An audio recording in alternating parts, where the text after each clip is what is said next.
17e journée du championnat national, le CAB 17e au classement avec 16 points accueille ce vendredi au stade Claude Papi le Porto Vecchio l'équipe de Dunkerque 5e avec 23 points. Les nordistes restent sur une défaite à domicile face à Avranches 3-1. Les Bastiais sur un match nul chez le leader Belfort 0-0. Malgré ces trois bons derniers résultats, 2 victoires et un nul, les protégés de Stéphane Ross y sont toujours relégables et le gain de la victoire ce vendredi est donc très important. Oui, on est toujours relégable. Il faut savoir aussi qu'on a un match à moins par rapport à nos concurrents. Un point de retard. On est dans les, je dirais, dans les clous par rapport à. On est revenu dans les clous par rapport à notre objectif maintien. La victoire est impérative comme tout match à domicile quand on est dans une situation délicate. Il est important de gagner ce match, mais au-delà de dire les choses comme ça, simplement en disant qu'il faut gagner, il faut surtout retrouver les contenus des matchs précédents, parce qu'on a une trêve et quand on repart sur une nouvelle saison après une coupure, on sait jamais comment, on n'est jamais sûr de retrouver les garçons dans les meilleures conditions. Donc on a tout fait pour être dans les meilleures conditions, mais après c'est la vérité du terrain. Mais j'espère qu'on retrouvera la dynamique qu'on avait fin 2015. Alors Dunkerque est une grosse équipe, elle est bien classée au classement. C'est ce genre d'équipe que vous aimez finalement.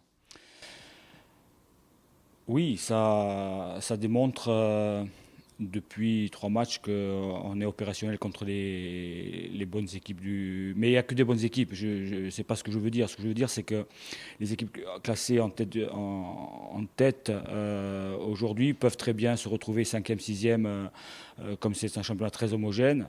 Dunkerque fait partie des très bonnes équipes. Depuis 3 ans, ils sont dans le haut du tableau. Cette année, ils sont encore mieux classés que les années précédentes. Ils ont un effectif de qualité, des individualités, un collectif qui sait toujours répondre présent, que ce soit à l'extérieur ou à domicile. On l'a vu dernièrement en Coupe de France où ils ont marqué 3 buts à 3. Et finalement, ils n'ont pas réussi à se qualifier, mais ils ont fait un gros match avec une grosse débauche d'énergie.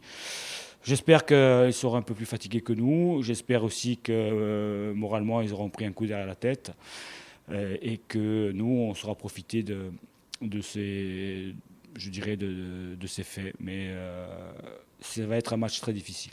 Alors côté effectif, est-ce qu'il y a des rentrées? Alors, on a perdu Alexis Allard, qui a signé à l'étranger. On a compensé son départ par l'arrivée de Bouba Kanté, qui nous est prêté par le Paris FC. On retrouve, par rapport au match de Belfort, quasiment la totalité de l'effectif. Donc il y aura des choix à faire.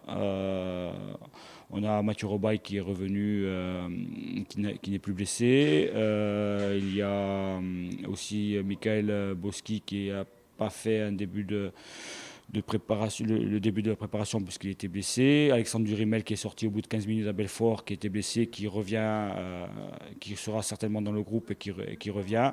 Donc un effectif au complet avec des garçons qui seront très motivés parce qu'ils ont envie de rester sur la dynamique comme tout le monde, comme tout le club, comme tout le staff. Mais voilà, maintenant c'est bien de le dire, mais il faut passer aux actes et les actes c'est sur le terrain.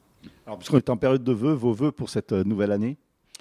Ben, tout d'abord, je voudrais souhaiter mes voeux de bonheur, de santé à tous les sportifs insulaires parce que c'est très important d'avoir la santé pour pouvoir atteindre les objectifs.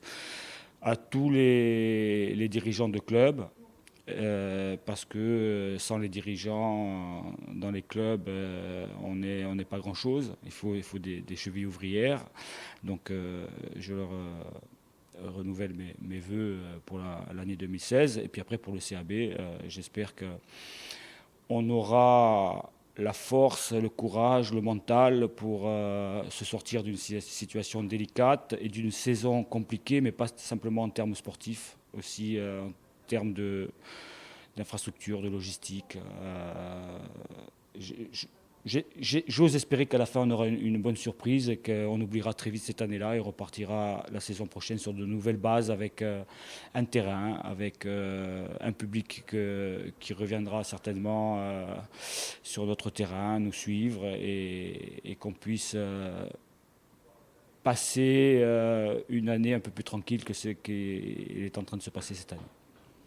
Les autres rencontres de cette 17e journée, Boulogne-Fréjus-Saint-Raphaël, Châteauroux-Sedan, Amiens-Colmar, Chambly-Épinal, Marseille-Consolat-Les Herbiers, Luçon-Béziers, Avranches-Orléans et Strasbourg-Belfort. Alors, Mathieu, pour cette reprise, c'est Dunkerque, une équipe du haut du tableau. Quels ingrédients va-t-il falloir mettre pour venir à bout de cette équipe nordiste ? Les ingrédients, je pense qu'on les connaît. On sort sur 3 bons matchs, donc je pense que c'est rester sur ce qu'on a fait avant la trêve, d'être compact, de ne pas laisser beaucoup d'espace à l'adversaire et essayer de placer des contres qui vont faire mal. Je ne dis pas des contres qu'on va marquer à chaque fois, mais qui peuvent les faire douter. Donc voilà, le coach a insisté là-dessus aussi. Donc je pense que c'est sur ça qu'il faut aller pour avoir les résultats. Ouais. On s'aperçoit que les grosses équipes, ça vous convient assez bien. Belfort, Strasbourg. Ouais, donc ça continue. Maintenant, je pense qu'il faudra faire autre chose dans cette deuxième partie de saison pour essayer de se maintenir le plus tôt possible. Ça serait le top, quoi. Alors, on est en période de vœux, qu'est-ce qu'on peut vous souhaiter pour cette nouvelle année, personnellement et pour vos proches peut-être ? Non, moi juste la santé, parce qu'après une fois qu'on a la santé, je pense qu'on peut faire plein de choses, mais continuer sur cette lancée qui était sur cette lancée du mois de décembre. Ouais.